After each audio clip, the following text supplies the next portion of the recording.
And you know, it's not really our fault. Some of us were never really taught how to keep clean properly. In this video, I just wanted to give you guys a couple tips on male hygiene. Not only do I hope to provide some overall value for your own health, but I hope you can take into account how your personal hygiene can affect others around you. Alright, let's start with oral care. I'm just gonna keep it real with you guys. Ain't no one want no stinky breath around them. And you know, you may not even notice that you have stink breath because you're used to it already. This problem may not even be solved by brushing your teeth or using mouthwash. This issue may be coming from the inside. Maybe you need to do a cleanse, maybe you need to check out your tonsils. But all in all, if it's really an issue, you should consider seeing a doctor and seeing if there's something that you can do to combat that issue from the inside out. Also, drinking lots of water and electrolytes will not only hydrate you, but will also help cleanse any toxins that you guys may have lingering in there. How many times a day do you guys brush your teeth? Do you guys even brush your teeth? Alright, be honest. Come on. It is recommended that you guys brush your teeth at least 2 times a day, once in the morning and once at night. So in the morning, I brush my teeth and I scrub my tongue. I don't recommend using your toothbrush to scrub your tongue. I would invest in a tongue scrubber. Now they're like $1 or $2 at any convenience store. And I promise you, it's a freaking great investment. It's freaking disgusting seeing everything that you scrape up, but it's also very satisfying to know that you're getting all that crap out of there. And the last thing I do is a whitening rinse, just to give my teeth a little bit of sparkle, no? I'm not gonna mention any brands that I use because honestly, even generic brands work pretty good.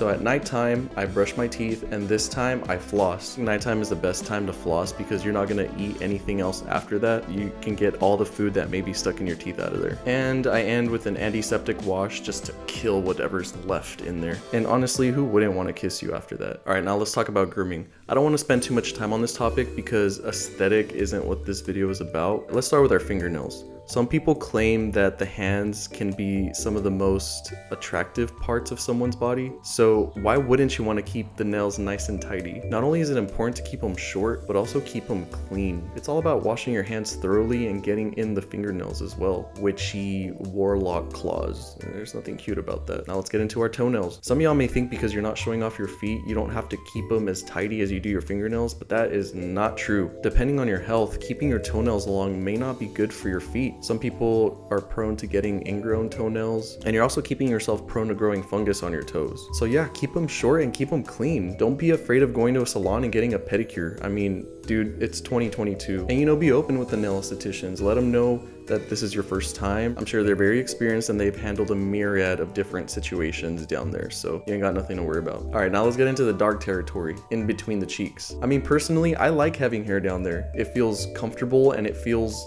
natural, but if you're not taking the right steps, it can be hard to keep that area clean. So now I'm going to take it back to our inside health. So I'm a pretty regular bowel movementer. Growing up, I felt like there were times that I had issues digesting food, and it wasn't until I started cooking for myself that I noticed how certain foods were affecting my digestive system. It took some trial and error, but I finally got to a point where I understood how certain foods affected my body. It's an overall balance of nutrition. You can still eat whatever you want, just make sure you're having more of the important stuff like protein and fiber. Especially when you get older, I feel like fiber becomes one of your best friends. And fiber is the thing that keeps you solid. So when you have a bowel movement, it makes for a cleaner experience. So this leads us into anal cleansing. Let's say you had a movement that wasn't the most firm. I'm sorry, but toilet paper is not sufficient to cleaning up that mess. Wet wipes can help with cleanup, but what if you're like me and you like keeping the area furry down there? Wet wipes are also not going to be sufficient enough. So then what do you have to do? You have to wash the area. That's the only way you're going to be able to get it clean. There's been a lot of upgrades to toilets these days. You can invest in installing a bidet for your toilet. So now what if even after washing you still don't feel all the way clean? And you don't feel all the way clean because your stuff didn't come out super firm. That means that there's still some stuff inside of you that's just sitting there. A way that you can combat this is with anal douching. Okay, I know what you guys are thinking already, like, oh, this is a gay thing. It's not a gay thing, it's a hygienic thing. Ain't nobody want no poopy butthole, alright? They have disposable enemas in any convenience store, and they come with a saline solution, but you don't want to use that unless you want to be pooping all night long. What I recommend is you throw out the saline solution and you fill it up with lukewarm water. So you're laying on your side and the nozzle is already lubed up and it's small, so it's not uncomfortable. So you're laying on your side and then you squeeze the water inside of you. You take out the enema and just try and like move your hips around for like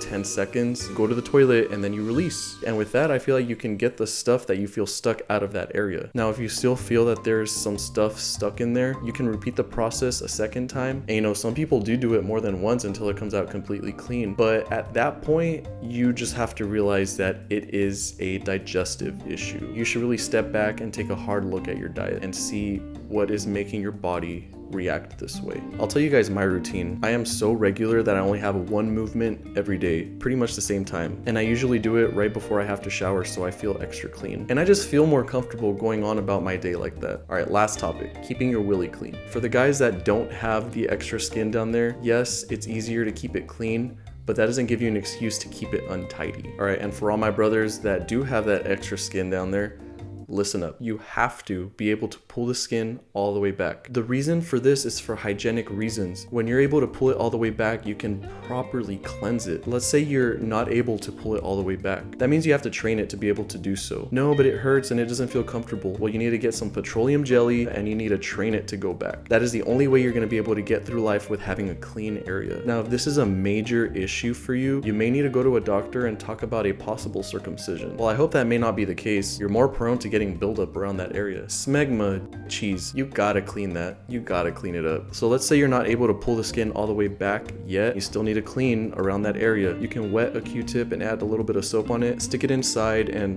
swirl around until you feel like it's been completely clean. Not only do I want you guys to have a healthy male organ, I want you guys to be able to feel confident about it. And when you have the knowledge and practice of keeping that area clean, that's where confidence starts. I hope you guys found this video to be useful, and I hope you guys can take some of these tips and apply them to your own personal life. Thank you so much for watching. My name is Delfino, and I'll see you next time. Bye.